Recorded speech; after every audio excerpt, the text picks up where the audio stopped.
আমরা যেটা করব ক্লাস 5-এর lesson 2 a feat on feet. FEAT feat. এই ফিট মানে হচ্ছে কৃতিত্ব অর্থাৎ অ্যাচিভমেন্ট।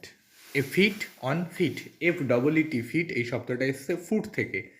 FOOT ফুট, ফুট মানে পা বা পায়ের পাতা। তাহলে এ ফিট অন ফিট অর্থাৎ পায়ে হেঁটে যে কৃতিত্ব অর্জন করা হয়েছে, পায়ে হেঁটে যে অ্যাচিভমেন্ট গেইন করেছে, যে কৃতিত্ব অর্জন করেছে, সেই কৃতিত্বের কথা এখানে ফুটে উঠেছে। তার আগে দেখো, কিছু গল্পটা শুরু করার আগে দেখো একটা ছবি দেওয়া আছে। এই ছবিটাই কিসের ছবি তুমি দেখতে পাচ্ছ? এটা একটা পর্বত শৃঙ্গের ছবি দেখতে পাচ্ছ। বলছে পৃথিবীর সর্বোচ্চ পর্বত শৃঙ্গ কোনটি সেটা কি তুমি জানো? Mount Everest. সেটা কোথায় অবস্থিত? নেপালে অবস্থিত। এবার দেখি গল্পে কি বলছে। Edmund Hillary and Tenzing Norgay were part of the British expedition to Mount Everest in 1953. Colonel John Hunt led the expedition. Hunt selected a team of people, all of whom were experienced climbers. Edmund Hillary, a climber from New Zealand, and Tenzing Norgay, a Sherpa from India, were among the 11 chosen members. Edmund Hillary and Tenzing Norgay were part of the British expedition to Mount Everest in 1953. অর্থাৎ Edmund Hillary এবং Tenzing Norgay war part, তারা ছিলেন অংশ। কিসের অংশ ছিলেন? Of the British expedition, British যে অভিযান হয়েছিল। কোথায় অভিযান হয়েছিল? To Mount Everest in 1953। অর্থাৎ 1953 খ্রিস্টাব্দের যে মাউন্ট এভারেস্টে যাওয়ার জন্য যে ব্রিটিশ অভিযান হয়েছিল, একটা অভিযানের নাম ব্রিটিশ অভিযান, সেই অভিযানের অংশ ছিলেন এডমন্ড হিলারি এবং Tenzing Norgay. Colonel John Hunt led the expedition. LED led এই শব্দটা এসছে লিড থেকে। লিড মানে পরিচালনা করা, সেখান থেকে আরও একটা আমরা নাউন পেয়েছি লিডার, যিনি পরিচালনা করেন বা নেতা যাকে বলা হয়। এখানে বলছে colonel John Hunt led the expedition.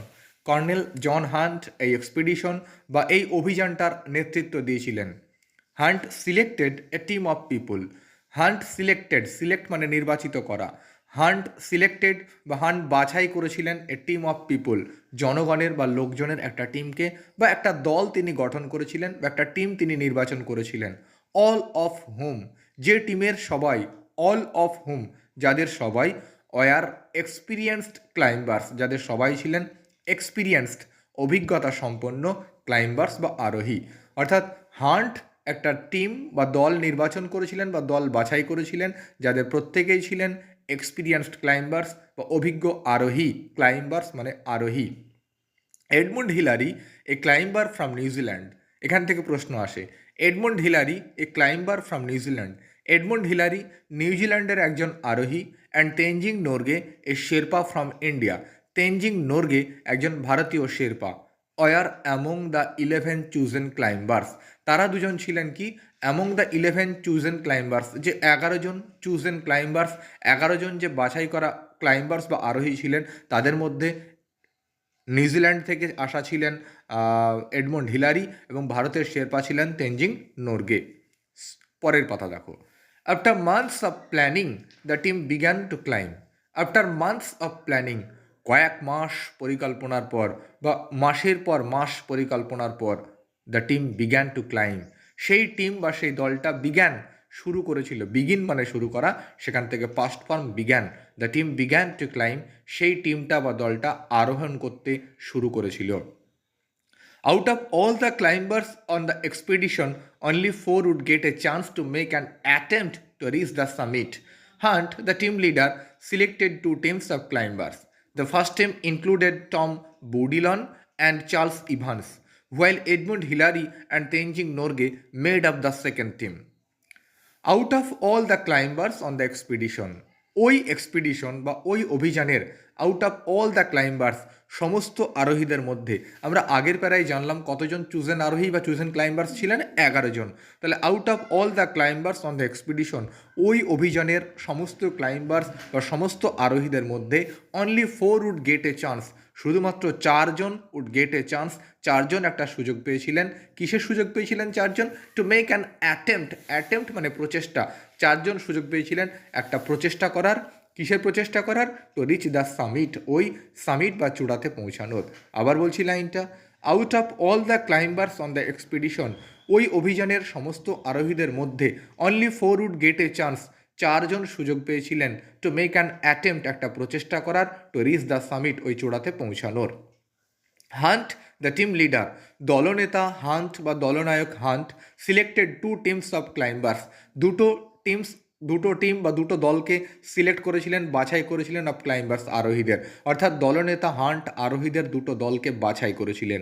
The first team included, প্রথম টিমে ইনক্লুড ছিলেন, প্রথম টিমে বা প্রথম দলে অন্তর্ভুক্ত ছিলেন টম বুডিলান ছিলেন অ্যান্ড চার্লস ইভান্স, এবং চার্লস ইভান্স ছিলেন প্রথম দলে। While Edmund Hillary and Tenzing Norgay made of the second team, আর এডমন্ড হিলারি এবং Tenzing Norgay made of the second team, তাদের নিয়ে দ্বিতীয় টিম বা দ্বিতীয় দলটা গঠন করা হয়েছিল। The first team left on May 26, 1953 to reach the summit of Mount Everest. The two men made it up to about 300 feet short of the summit, still the highest any human being had yet reached. They were forced to turn back after they encountered bad weather. The first team left on May 26, 1953. প্রথম যে দলটা left মানে রওনা দিয়েছিল বা বেরিয়ে গিয়েছিল কোথায়, কবে বেরিয়েছিল? অন মে 26, 1953, 1953 খ্রিস্টাব্দের 26শে মে প্রথম টিম বা প্রথম দলটা বেরিয়েছিল to reach the summit of Mount Everest, Mount এভারেস্টের চূড়াতে পৌঁছানোর জন্য। The two men made it up, সেই দুজন মানুষ made it up to about 300 feet short of the summit, তারা কত দূর গেছিল? সেই দুজন মানুষ পৌঁছেছিলেন up to about 300 feet short, 300 feet দূর অবধি পৌঁছেছিলেন। কিসের? অফ দ্য সামিট, সেই চূড়া থেকে মাত্র 300 ফুট দূর অবধি, 300 ফুট আগে পর্যন্ত তারা পৌঁছাতে পেরেছিলেন। Still the highest any human being had yet reached, সেই 300 ফিট দূর পর্যন্ত তবু কি ছিল? স্টিল, তখনও পর্যন্ত, দ্য হাইয়েস্ট সর্বোচ্চ, any human being had yet reached কোনো মানুষের পৌঁছানো দূরত্বের মধ্যে। অর্থাৎ 1953 খ্রিস্টাব্দের 26শে মে প্রথম টিমটা সেই মাউন্ট এভারেস্টের চূড়াতে পৌঁছানোর জন্য বেরিয়েছিল। সেই দুজন মানুষ চূড়া থেকে 300 ফুট দূর পর্যন্ত পৌঁছেছিলেন, যেটা ছিল তখনও পর্যন্ত কোনো হিউম্যান বিং বা কোনো মানুষের পৌঁছানো সর্বোচ্চ দূরত্ব। দে আর ফোর্সড, তারা বাধ্য হয়েছিলেন টু টার্ন ব্যাক, ফিরে আসতে। কেন ফিরে আসতে বাধ্য হয়েছিলেন? After they encountered bad weather, after they encountered মানে সম্মুখীন হয়েছিল, এনকাউন্টার মানে সম্মুখীন হওয়া। কিসের সম্মুখীন হয়েছিলেন? ব্যাড ওয়েদার বা খারাপ আবহাওয়ার। অর্থাৎ লাস্ট লাইনটা বলছে দে আর ফোর্সড টু টার্ন ব্যাক, তারা ফিরে আসতে বাধ্য হয়েছিলেন after the encountered bad weather, খারাপ আবহাওয়ার সম্মুখীন হওয়ার পর। At 4 a.m. on May 29, 1953, Hillary and Norgay awoke and got ready for their climb. Hillary discovered that his boots had frozen and spent 2 hours defrosting them. The two men left camp at 6:30 a.m. Upon their climb, they came upon one particularly difficult rock face, but Hillary found a way to climb it. The rock face is now called Hillary's Step. খুব important প্যারা, দেখো এখান থেকে অনেক কটা question আসে। At 4 a.m. On May 29, 1953, 1953 খ্রিস্টাব্দের 29শে মে ভোর 4টের সময় হিলারি অ্যান্ড নোরগে অ্যাওক, হিলারি এবং নোরগো অ্যাওক, AWAKE, অ্যাওক মানে ঘুম থেকে ওঠা, অ্যাওক হচ্ছে ঘুম থেকে উঠেছিলেন। 1953 খ্রিস্টাব্দের 29শে মে ভোর 4টের সময় হিলারি এবং নোরগে ঘুম থেকে উঠেছিলেন। অ্যান্ড গট রেডি, প্রস্তুত হয়েছিলেন, রেডি হয়েছিলেন ফর দেয়ার ক্লাইম্ব, তাদের আরোহণের জন্য। তারা কোথায় আরোহণ করবেন, কোথায় উঠবেন? সেই মাউন্ট এভারেস্টের চূড়ায়। সেই মাউন্ট এভারেস্টের চূড়াতে আরোহণ করার জন্য বা যাওয়ার জন্য তারাও প্রস্তুত হয়েছিলেন 1953 খ্রিস্টাব্দের ভোর 4টের সময় উঠে। হিলারি প্রথম দেখেছিলেন, কি দেখেছিলেন? That his boots had frozen, যে তার জুতো জমে গিয়েছে। And spent 2 hours defrosting them, তার জুতো জমে গিয়েছে, তার জুতোতে বরফ জমে গেছে। অ্যান্ড স্পেন্ট 2 hours, 2 ঘন্টা সময় কাটিয়েছিলেন, 2 ঘন্টা তার লেগেছিল কিসের জন্য? ডিফ্রস্টিং দেম, সেগুলিকে ডিফ্রস্ট করার জন্য, সেই যে বরফ জমে গেছিলো জুতোতে সেটাকে গলানোর জন্য। ডিফ্রস্ট মানে গলানো, বরফ গলানো। The two men left camp at 6:30 AM। তাহলে দেখো ভোর 4টের সময় তারা ঘুম থেকে উঠলেন, তারপরে the two men left camp, সেই দুজন মানুষ সেই ক্যাম্প বা তাদের শিবির বা তাদের ছাউনি ত্যাগ করলেন কটার সময়? অ্যাট 6:30 AM, 6:30টার সময়। আপন দেয়ার ক্লাইম, সেখানে ওঠার পর বা তাদের আরোহণে গিয়ে দে কেম আপন, তারা দেখতে পেয়েছিলেন, কাম আপন মানে দেখতে পেয়েছিলেন, দেখতে পাওয়া, দে কেম আপন তারা দেখতে পেয়েছিলেন one particularly difficult rock face, একটা পার্টিকুলারলি নির্দিষ্ট কঠিন রক ফেস, কঠিন একটা শিলা, কঠিন একটা পাহাড় তারা দেখতে পেয়েছিলেন, কঠিন একটা পাহাড়ের টিলা তারা দেখতে পেয়েছিলেন। But Hillary found a way, কিন্তু হিলারি একটা ওয়ে বা হিলারি একটা উপায় খুঁজে পেয়েছিলেন, একটা পথ খুঁজে পেয়েছিলেন টু ক্লাইম্ব ইট, সেটাকে উতরানোর বা সেখানে ওঠার একটা উপায় খুঁজে পেয়েছিলেন। The rock face is now called Hillary's step, আর সেই জায়গাটাকে এখন কি বলে ডাকা হয় বা সেই জায়গাটা কী নামে পরিচিত? হিলারিজ স্টেপ নামে পরিচিত। এখান থেকে খুব ইম্পর্টেন্ট প্রশ্ন আসতে পারে যে হিলারি এবং নোরগে কবে মানে কবে তারা সেই মাউন্ট এভারেস্টের সামিটে গেছিলেন, কখন তারা বেরিয়েছিলেন, তাদের জুতো ডিফ্রস্ট করতে কত সময় লেগেছিল, এবং হিলারিস স্টেপ কি, এই ধরনের প্রশ্ন এখান থেকে আসতে পারে। লাস্ট পারায় চলে আসো। At 11:30 AM, Hillary and Norgay reached the summit of Mount Everest. Hillary reached out to shake Norgay's hand, but Norgay gave him a hug in return. The two men enjoyed only 15 minutes at the top of the world because of their low oxygen supply. They spent their time taking photographs and enjoying the view. Norgay placed a food offering to God. When their 15 minutes were up, Hillary and Norgay made their way back down the mountain. At 11:30 AM, সকাল 11:30টার সময়, তাহলে 6:30টায় বেরিয়েছিলেন, এবার সকাল 11:30টার সময় Hillary and Norgay reached the summit, Hillary এবং Norgay wrist পৌঁছেছিলেন the summit of Mount Everest, Mount এভারেস্টের চূড়াতে পৌঁছেছিলেন।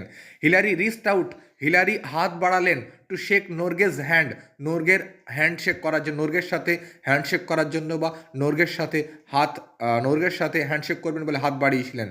বাট নোরগে গেভ হিম এ হাগ, হাগ মানে জড়িয়ে ধরা, কিন্তু নোরগে গেভ হিম এ হাগ, কিন্তু নোরগে তাকে জড়িয়ে ধরেছিলেন ইন রিটার্ন, বিনিময়ে।